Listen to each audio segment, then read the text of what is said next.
Assalamualaikum warahmatullahi wabarakatuh. Salam sejahtera bagi kita semuanya.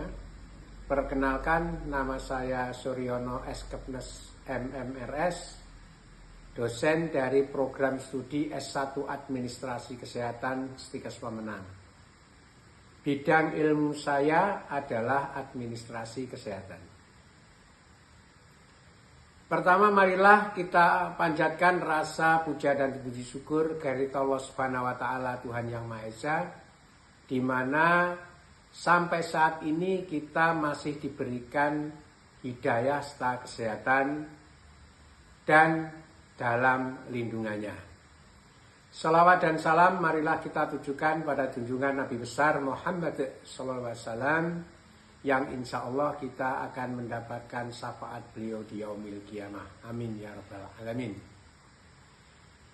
Izinkan saya memaparkan pernyataan diri dosen dalam unjuk kerja Tridharma Perguruan Tinggi PDD UKT PT, khususnya bidang pengajaran, yaitu mata kuliah Administrasi dan Pengelolaan Mutu Rumah Sakit Paskes Lanjutan. Mata kuliah Administrasi dan Pengelolaan Mutu Rumah Sakit Paskes Lanjutan merupakan mata kuliah wajib pada program studi S1 Administrasi Kesehatan dengan bobot 3 SKS. Pada mata kuliah Administrasi Mutu Rumah Sakit Paskes Lanjutan ini diharapkan mahasiswa mampu menguasai tentang definisi dan ruang lingkup pelayanan prima dalam pelayanan rumah sakit, menguraikan karakteristik pelayanan prima dalam pelayanan kesehatan rumah sakit, menguraikan regulasi pelayanan prima dalam pelayanan rumah sakit, serta menguraikan hak dan kewajiban pemberi atau penerima layanan kesehatan rumah sakit. Sedangkan capaian pembelajaran lulusan atau CPL program studi pada mata kuliah ini, untuk CPL 02 penguasaan ilmu dasar dan ilmu terapan administrasi kesehatan, untuk CPL 03 kemampuan menjalankan tugas sebagai administrator kesehatan, untuk CPL 04 kemampuan mengelola tahapan administrasi kesehatan, CPL 08 kemampuan mengelola organisasi dengan prinsip kepemimpinan dan manajemen, dan CPL 10 perilaku mengembangkan diri berkelanjutan. Untuk kemampuan akhir tiap tahapan atau sub CPMK pada mata kuliah ini adalah: 1. Definisi dan ruang lingkup pelayanan prima. Yang kedua, karakteristik pelayanan prima. Yang ketiga, regulasi pelayanan prima. Yang keempat, hak dan kewajiban pemberi dan penerima layanan. Yang kelima, aspek kunci pelayanan pelanggan seperti rehabilitas, assurance, tangible, empati, dan responsif. 6. Indikator mutu pelayanan rumah sakit. Dan yang ketujuh, konsep pelanggan dan perilaku pelanggan dalam pelayanan kesehatan. Bahan kajian atau materi pembelajaran pada mata kuliah ini, yang pertama, definisi dan ruang lingkup pelayanan prima dalam pelayanan kesehatan rumah sakit. Yang kedua, karakteristik pelayanan prima dalam pelayanan kesehatan rumah sakit. Yang ketiga, peraturan-peraturan dalam pelayanan prima dalam pelayanan kesehatan rumah sakit. Yang keempat, hak dan kewajiban pemberi atau penerima layanan kesehatan rumah sakit. Yang kelima, konsep dan ruang lingkup pelayanan yang diberikan dalam sebuah organisasi atau fasilitas pelayanan kesehatan rumah sakit, dan indikator mutu pelayanan rumah sakit. Untuk aspek penilaian dalam pembelajaran administrasi mutu rumah sakit Paskes Lanjutan ini, kehadiran 30%, partisipatif 30%, tugas 20%, UAS 20%. Sedangkan referensi utama dalam pembelajaran ini yang pertama adalah Kementerian Kesehatan Republik Indonesia 2016 tentang pedoman pengendalian dan peningkatan mutu di fasilitas kesehatan tingkat pertama. Yang kedua, Direktorat Mutu dan Akreditasi Pelayanan Kesehatan Kementerian Kesehatan Republik Indonesia.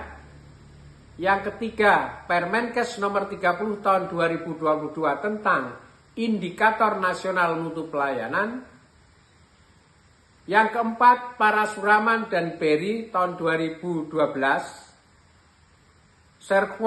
Multiple Item Scale for Measuring Customer Perception of Service Quality, Journal of Retailing, volume 64. Yang kelima, Parasuraman, Said Mulberry 2012, Kepuasan Konsumen dan Kualitas Pelayanan, Surabaya, Java Media.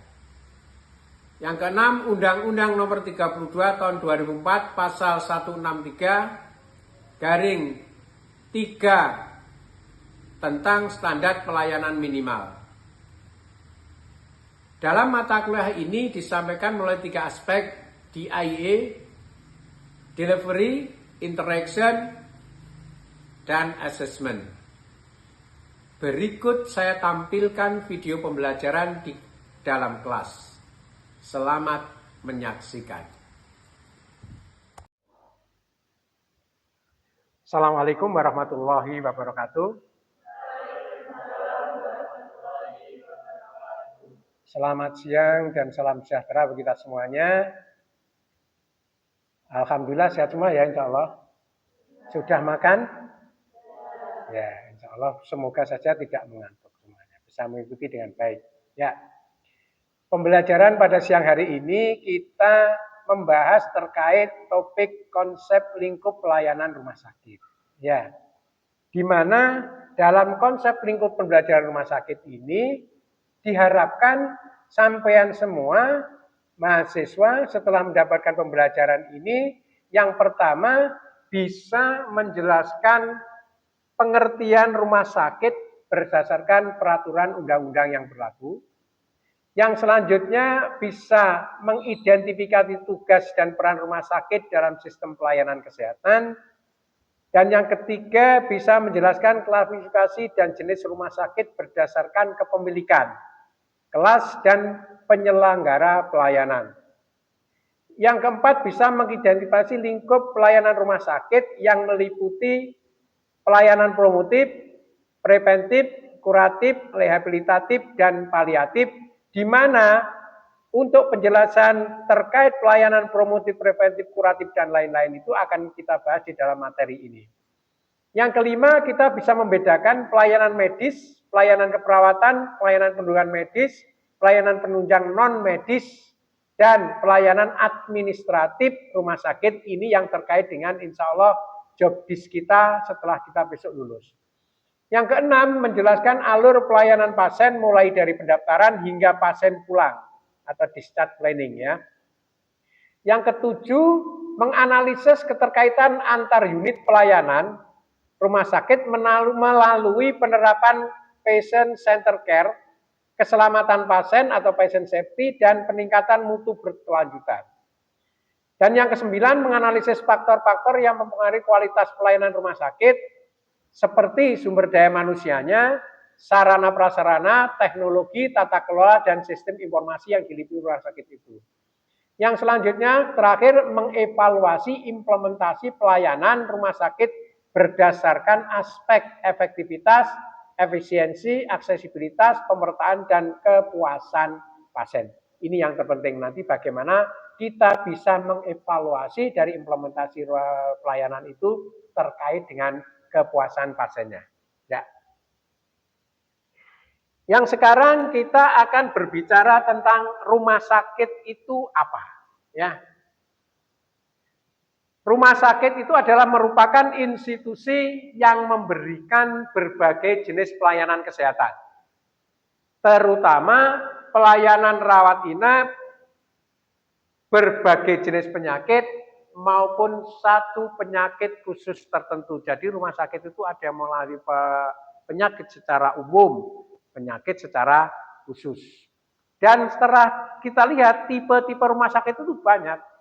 Ada tipe rumah sakit A, ada tipe rumah sakit B, ada tipe C, dan ada tipe D. Oke ya, kalau saudara itu melihat bahwa kayak rumah sakit kita RSKK itu tipenya apa? Itu tipe B ditambah dengan rumah sakit pendidikan. Yaitu tipe B, tapi sudah rumah sakit dengan pendidikan. Sedangkan fungsi rumah sakit, yang pertama harus ada pelayanan rawat inap dengan fasilitas diagnostik dan terapeutik. Ya.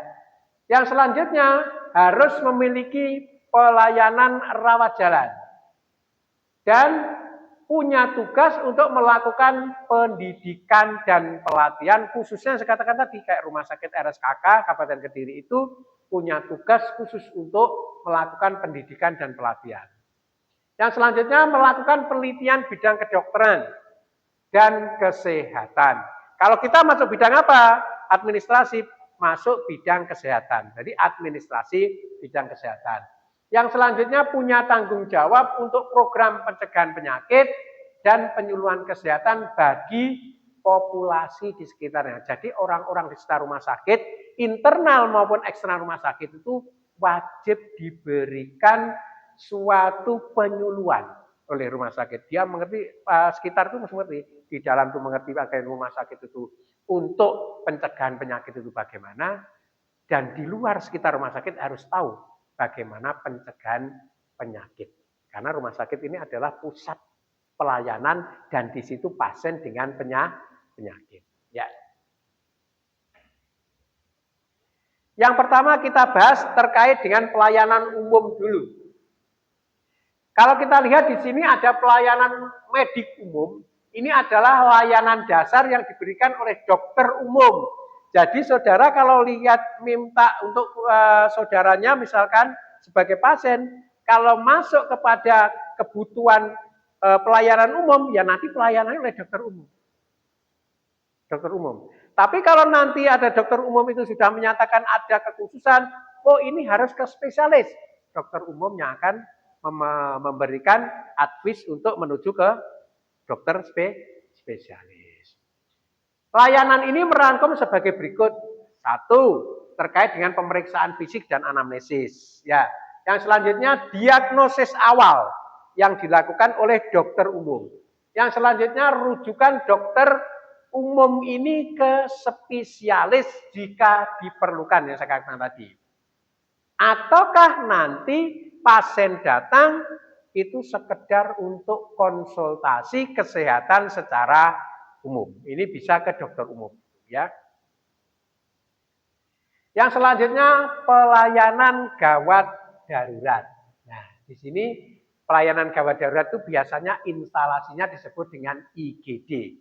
Instalasi gawat darurat ini merupakan unit penting yang menangani pasien dengan kondisi darurat medis. Yang dikatakan darurat ini apabila tidak ditangani dengan cepat, pasien ini akan mengalami kecacatan bahkan kematian. Ya, dengan layanan tersedia selama 24 jam. Jadi IGD itu mesti layanannya 24 jam. Tidak ada IGD yang tidak 24 jam. Kalau sudah berani buka IGD, berarti pelayanan 24 jam. Ya. Apa yang disediakan dalam UGD itu? Yang pertama adalah penanganan trauma dan kecelakaan. Jadi ada kecelakaan, ada trauma berat, masuknya di UGD. Serangan jantung, orang dengan serangan jantung, kegawatan khusus, ada stroke yang mengancam jiwa, ya kematian atau kecacatan itu masuknya di UGD, ya. Yang selanjutnya resusitasi, yang butuh untuk resusitasi itu artinya adalah untuk penanganan secara cepat memulihkan fungsi-fungsi organ khusus, misalkan jantung yang berhenti atau pernapasan yang berhenti. Rujukan ke ICU atau ruang operasi. Jadi dari IGD pasien itu tergantung. Ini butuh layanan yang harus dilakukan di mana? Di operasi, kamar operasi ataukah di ICU. Itu contohnya. Sebagai gambarannya ya. Pelayanan rawat jalan. Nah, yang rawat jalan itu biasanya poli, ya, poli. Di sana merupakan pelayanan bagi pasien yang tidak memerlukan rawat inap. Jadi di sana ada poli umum, ada poli spesialis, contohnya dalam, anak, bedah, kulit, dan lain-lain. Ada pemeriksaan penunjang seperti laboratorium dan radiologi. Ada konsultasi lanjutan dan terapi berkelanjutan dan tindakan medis ringan seperti injeksi, perawatan luka, dan biopsi. Di situ tuh tidak ada pelayanan yang berat. Jadi cuma mungkin injeksi secara ringan, ada perawatan luka itu di poli aja. Ataukah mungkin biopsinya biopsi kecil ya. Biopsi yang diambil dari jaringan tubuh tapi kecil banget kalau yang di poli. Nah, sedangkan jenis pelayanan kerja di rumah sakit untuk layanan umum di Indonesia itu ada undang-undang yaitu nomor 44 tahun 2009 tentang rumah sakit. Rumah sakit umum wajib menyediakan pelayanan kesehatan yang komprehensif mulai dari promotif, preventif, kuratif hingga rehabilitatif. Promotif itu yang saya katakan tadi terkait dengan promosi kesehatan. Masyarakat sekitar atau yang ada di rumah sakit itu diberikan promosi pelayanan kesehatan. Diberikan bekal-bekal pengetahuan tentang kesehatan. Yang selanjutnya preventif. Preventif itu adalah pencegahan. Orang kalau biar tidak punya penyakit kulit, pencegahannya seperti ini. Tidak penyakit TBC paru, pencegahannya seperti ini. Kalau kuratif ini adalah untuk pengobatan. Sudah melakukan pengobatan. Rehabilitatif, rehabilitasi yang dilakukan misalnya oleh dokter atau fisioterapi. Post stroke, setelah stroke dilakukan latihan ya, latihan gerak tangan dan lain-lain. Yeah.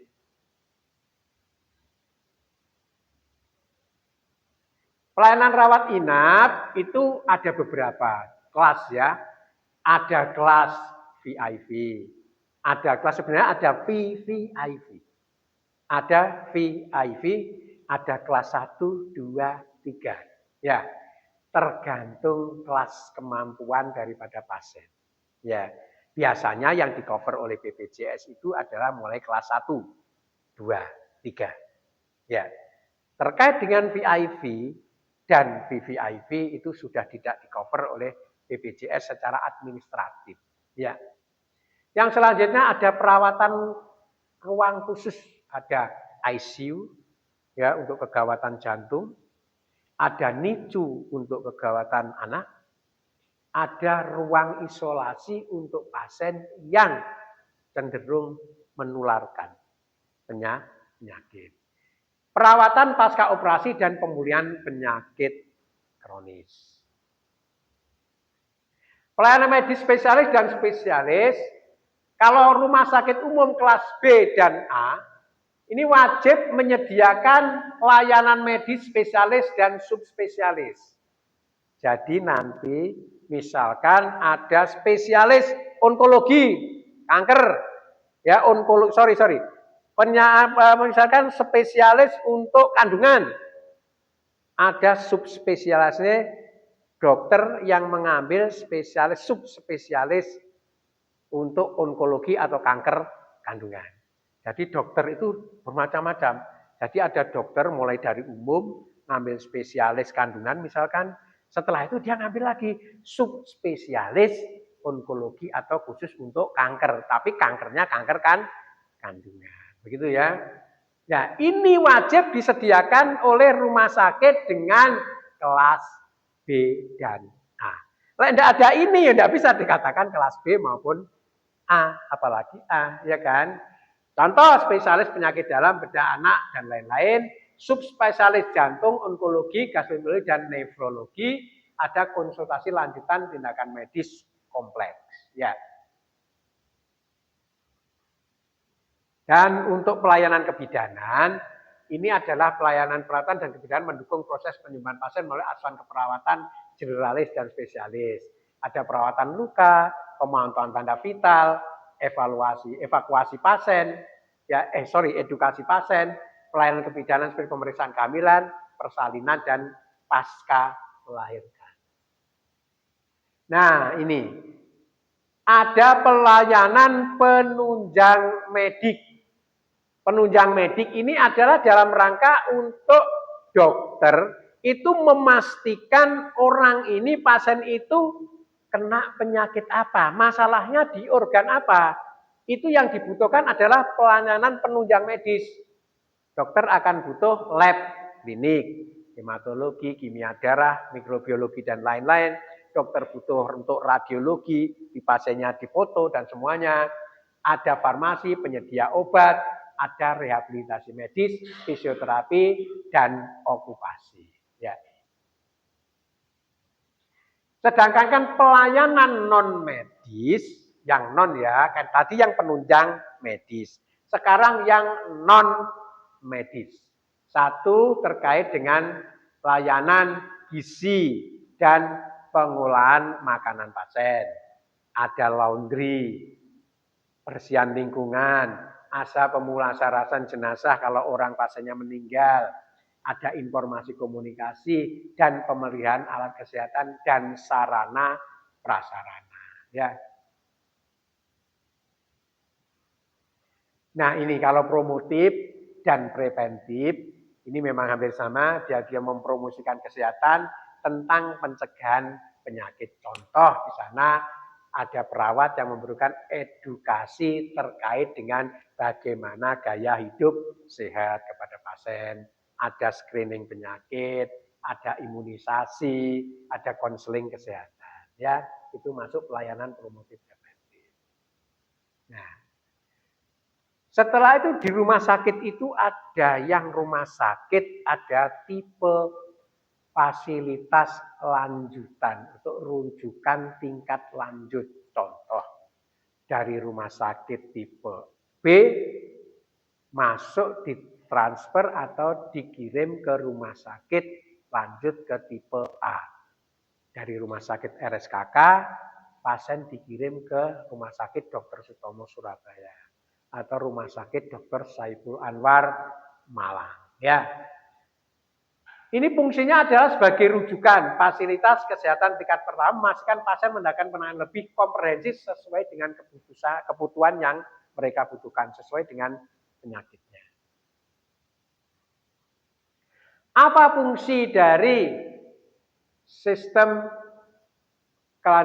pelayanan lanjutan? Yang pertama, sebagai pusat rujukan fasilitas kesehatan tingkat pertama. Ya. Yang selanjutnya, rumah sakit umum, rumah sakit khusus, dan beberapa klinik utama termasuk dalam kategori FKRTL yang dilengkapi dengan tenaga medis spesialis serta peralatan kesehatan yang lebih canggih dari FKTP. Ya. Yang menjadi peran utama dari FKRTL adalah yang pertama menyediakan layanan kesehatan spesialis dan subspesialis. Berfokus pada pengobatan yang lebih kompleks, berfungsi sebagai pusat rujukan, berperan dalam penanganan keadaan darurat, berfungsi sebagai pusat penelitian dan pengembangan medis, bekerja sama dengan institusi pendidikan dan lembaga penelitian untuk mengembangkan inovasi, yang 7 menyediakan layanan rawat jalan, yang 8 memiliki fasilitas rehabilitasi. Bisa dimengerti ya insya Allah. Jadi gambarannya kalau kita itu tenaga administratif diharapkan tahu minimal apa itu rumah sakit, apa tipe rumah sakitnya, apa aja yang ada layanan di rumah sakit itu jenisnya apa saja, ya kan? Bagaimana nanti tingkat lanjutan untuk apabila ada sesuatu yang dibutuhkan lebih lanjut tentang kondisi pasien, misalkan harus dirujuk, rujuknya ke rumah sakit mana, minimal itu ya. Berdasarkan regulasi yang ada, FKRTL terdiri dari beberapa jenis fasilitas kesehatan. Yang pertama, klinik utama atau setara, ini menyediakan layanan spesialistik tertentu yang tidak memerlukan rawat inap. Ya contoh, ada beberapa klinik utama. Kalau klinik utama itu kalau di sini klinik yang ada di Darungan itu loh ya, yang di tikungan menuju arah Kediri kanan jalan, itu sudah klinik utama. Dia menyediakan, di situ ada dokter spesialisnya. Tapi dia tidak khusus untuk memastikan harus rawat inap. Jadi di situ dokter spesialis ngumpul praktek bersama, tapi dia tidak menyediakan rawat inap. Nanti kalau rawat inap, dia akan masukkan ke rumah sakit. Yang selanjutnya rumah sakit umum. Menyediakan berbagai layanan spesialis dan subspesialis termasuk rawat inap dan rawat jalan. Sedangkan rumah sakit khusus ini adalah yang dengan penyakit-penyakit khusus. Contoh rumah sakit Darmais itu untuk kanker. Terus rumah sakit Cipto itu untuk jantung dan semuanya. Itu ada rumah sakit khusus. Bagaimana proses rujukan FKRTL? Satu, ini yang perlu saudara ketahui. Di sistem administratif untuk rujukan pasien. Kita minimal harus tahu gambarannya. Misalkan proses rujukan umum dari FKTP tingkat pertama, seperti puskesmas, klinik pratama, atau dokter keluarga, akhirnya pasien setelah diperiksa di tingkat pertama itu, tempat dokter melakukan diagnosis awal, yang selanjutnya dokter menilai bahwa pasien ini memerlukan perawatan lebih lanjut. Akhirnya tidak dapat ditangani di tingkat pertama, FKTP, maka diterbitkan surat rujukan. Rujukan itu intinya tidak boleh setara. Kalau rujukan dari FKP tingkat pertama mesti harus ke tingkat lanjut. Jadi dari B ke A, beda. C, D ke C boleh. C ke B boleh. B ke A. Turun tidak boleh atau sesama tidak boleh. Ya, jadi mesti harus tingkat lebih tinggi. Berisi informasi medis pasien atau pemeriksaan yang indikasi medis.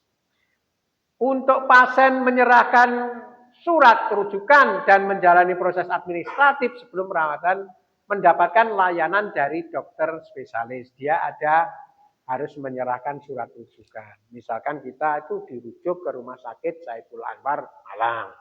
Nanti FKT-nya mana? Sesuai dengan lokasimu. Lokasi saya di Bendo, berarti ada kemungkinan kita ngambilnya di puskesmas FKT, puskesmas Bendo. Setelah itu kita serahkan bawa ke rumah sakit Saiful Anwar Malang, dilihat, oh ini surat rujukan ini diserahkan. Kalau tidak ada itu tidak berlaku. Dan apalagi pasien yang dia menggunakan Askes atau BPJS. Harus ada itunya, tanpa itu akhirnya masuk ke layanan umum. Bayarnya akan lebih mahal. Itu kasihannya.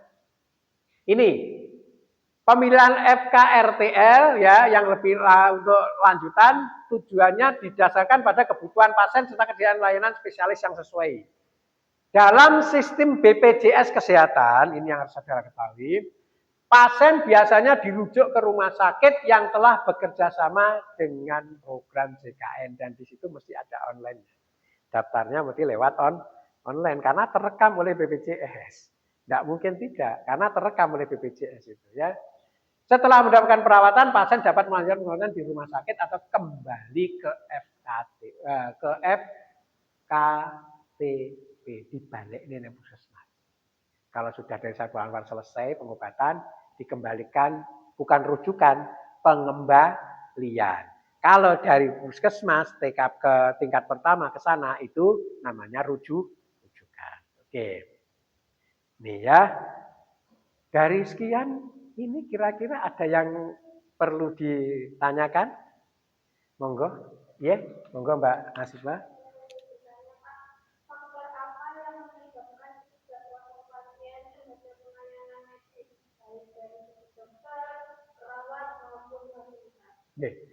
Terima kasih. Tadi sudah kita jelaskan ya.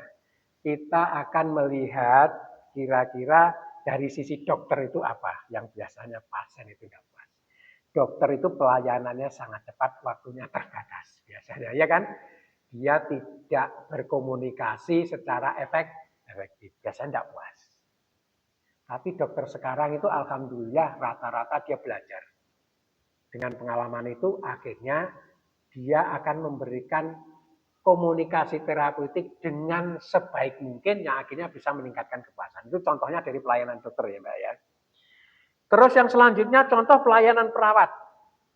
Perawat itu yang membuat tidak puasnya pasien itu rata-rata karena menurut pasien itu ada laporan, Ada misalkan pasien ini bed 10 mengeluh ke perawat.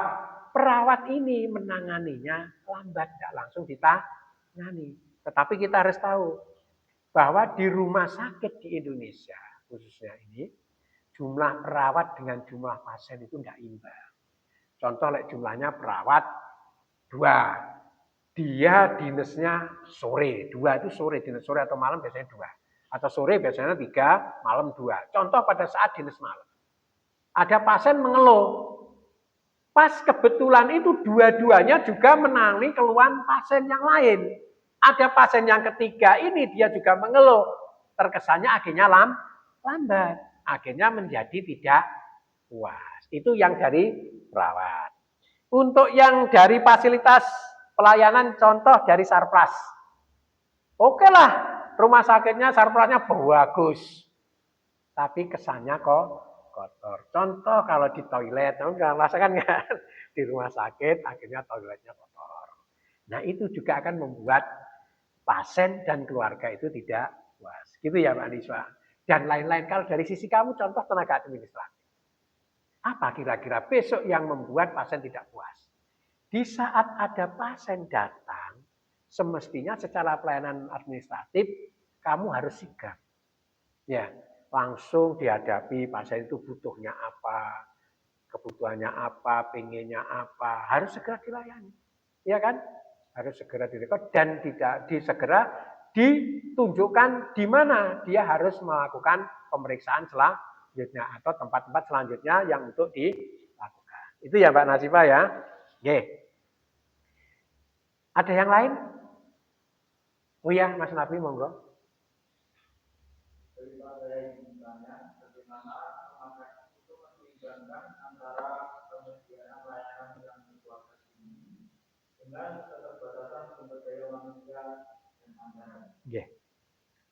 Begini, besok itu kalau sebagai tenaga administratif harapannya dari kita setelah kamu besok itu menjadi tenaga kesehatan, administratif kesehatan, diharapkan kita tahu kan, kita tahu kadang-kadang kita belum ada gambaran, kita besok bekerja ditempatkan di rumah sakit tipe apa, di pelayanan kesehatan yang tipe apa.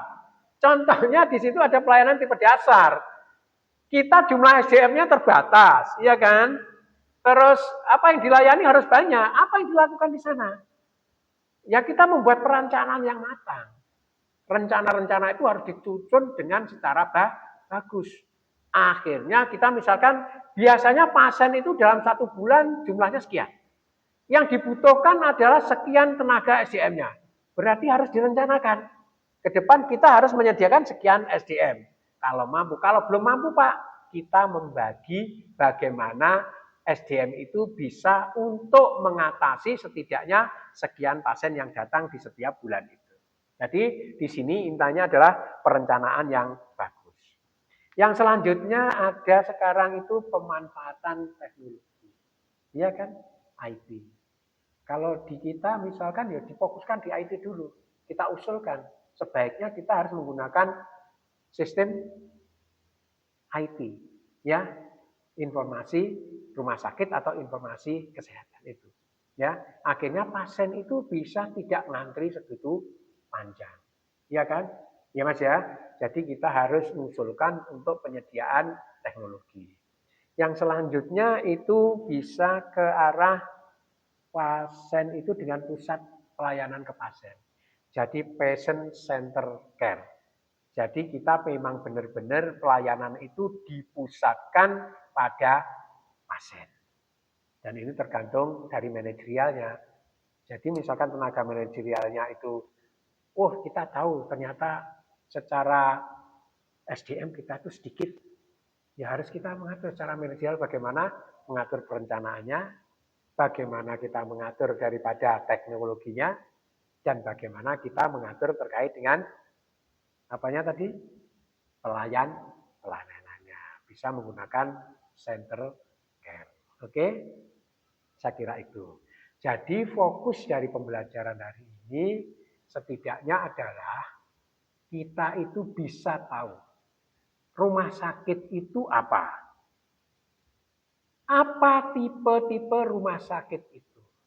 Ya, apa saja yang dilakukan pelayanan yang dilakukan di rumah sakit itu. Kenapa? Karena contoh aja, kita harus tahu layanan yang ada di rumah sakit semuanya itu. Kenapa? Kalau kita tenaga administratif, ada kemungkinan kita ditempatkan di layanan tertentu. Oh, kalau saya di layanan, misalkan di layanan anak, misalkan di bangsal anak, saya sebagai tenaga administrasinya. Bagaimana kita sistem untuk pelayanan di perawatan anak? Administrasi sistemnya bagaimana? Setidaknya itu kita tahu harus apa sistem pelayanan-pelayanan ada di rumah sakit.